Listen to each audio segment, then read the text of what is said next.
Itong nangyayari Duterte camp laban sa Tulfo brother. Ganun ba?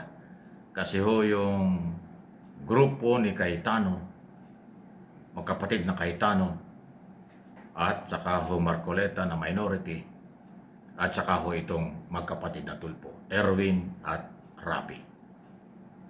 Umiinit. At ang paniniwala ni Senador Rapi Tulfo, duwag pa rin sa trabaho at ayaw humarap daw at magpakalalaki itong si Alan Cayetano. Ito yung balita ng Billionaire Channel. Press conference lang siguro para hindi naman sila sumamanlog.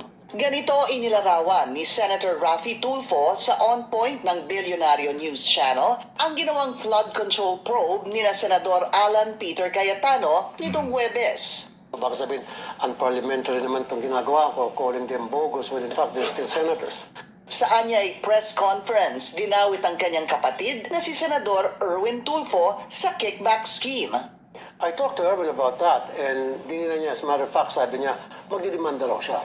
Kasi it's a total lie. Sabi ko, paano nalaman yung bahay mo? Sabi ko, nandun yung sinabi yung bahay mo, Green Hill. Sabi niya, kuya, kung matatandaan mo, there was one time na nag-viral siya dahil meron siyang nakasagutan na taga-homeowners association na tayo. Doon nalaman na Green Hill siya. So, madali na may dudugtong-dugtong yun. Sabi niya, definitely I'll file a libel suit. Sangkot din umano si Senator Erwin sa human trafficking. Sabi ni Erwin, kuya, character assassination na yan. Pero tumatawa siya, tawa ng tawa siya. Sabi niya, pati iba naman ikaw, maniniwala ka dyan? Sabi ko, hindi. Natatawa nga ako dahil tinatanong kita. Sabi niya, kala ko ba pinag-uusapan, flood control, bakit pati yan? Kung ano, tinahitay na, dinugtug-tugtungan na baka bukas yan, pinatay ko si Rizal. Sabi niya. Iginiit din ni Tulfo na nananatiling acting Senate President si Senador Win Gatchalian at legal ang kanilang pagpapalit liderato noong Miyerkules. Now, kami ay ni-recognize ng House of Representatives. Na-recognize kami ng Executive. And then meron tayong jurisprudence na tumutugma doon sa ginawa namin, yung Supreme Court. Para kay Tulfo, hindi lang talaga marunong tumanggap ng pagkatalo si Cayetano. Kasi pag tinanggap niya, yung pagkatalo niya, so hindi na siya si Alan Peter Cayetano. Muli ring tinawag ng senador si Cayetano na duwag.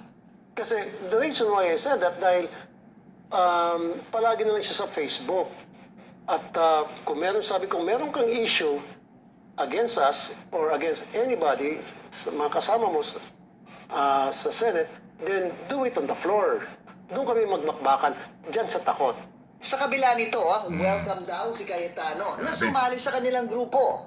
Ngayon pwede na pati si Alan, pwede na. Ay, hindi na siya steady doon. Pwede na steady, pwede na siyang hawak na niyang beat.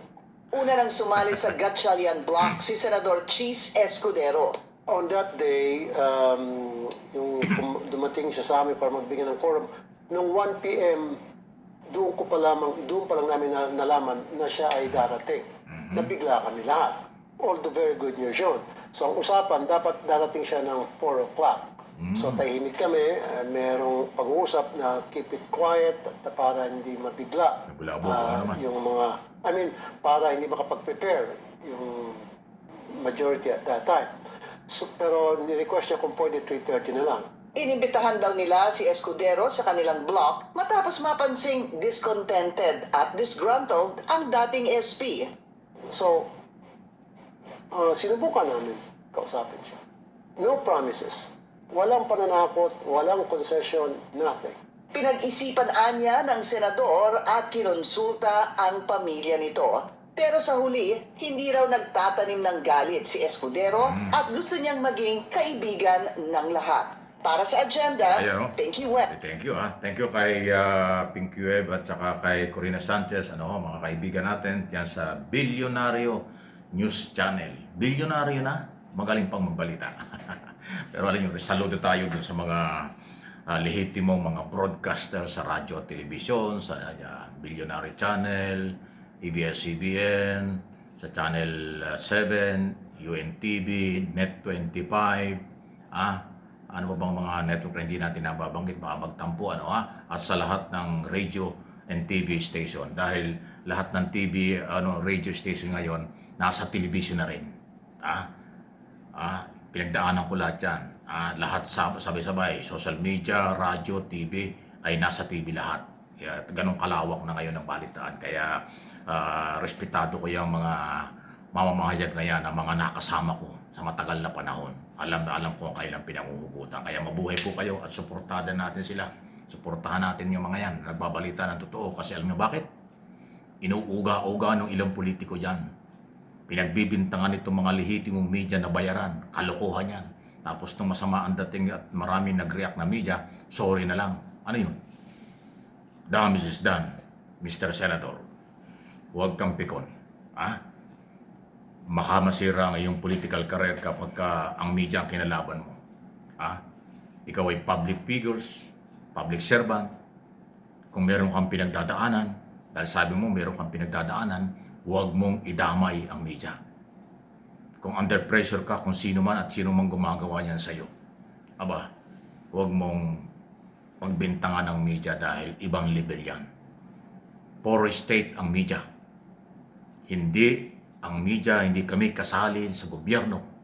Ang media, lehitimo, hindi taga-gobyerno, hindi taga-kongreso, hindi taga-judicial body, o tinatawag na three branches of government. Ang fourth estate, pribado na mamamahayag.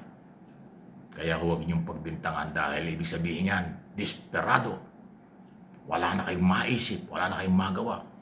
Pati media gusto niyong siraan at idamay sa mga kalokohang nangyayari sa gobyerno. Don't do that. Marami kang makakalaban, Mr. Senator. Paalaala lang po. Walang personalan. Kilala mo ako, kilala kita. Medyo maghinay-hinay ka, sir. Huwag kang mag-alala. Mahal pa rin kita, Senador. Kinukumusta rin kita, Senador. Di ba? Lahat ng senador at politiko sa ating bansa, mahal natin. Basta maganda ang ginagawa. Tutulungan natin, basta maganda ang ginagawa. Pag medyo sablay, medyo umaabuso, papaalalahanan lang natin, katulad ng ating ginagawa. So, paalala lang ito, Kong, Senador, walang personalan. Medyo relax lang. Huwag daanin sa init ng ulo. Dahil ang kapangyarihan, lahat yan pansamantala lang. Okay? Di ba? Yan. Sana all. O yan. Lahat po ng mga kababayan natin sa buong mundo. Lahat ng mga followers, supporters ng ating mga politiko. Ilagay natin sa tamang usapin. Issue lang. Walang personalan. Di ba? Dahil lahat tayo'y Pilipino. Dapat magmahal, magmalasakit ng totoo dito sa bansang ito. Please like and share, subscribe and follow.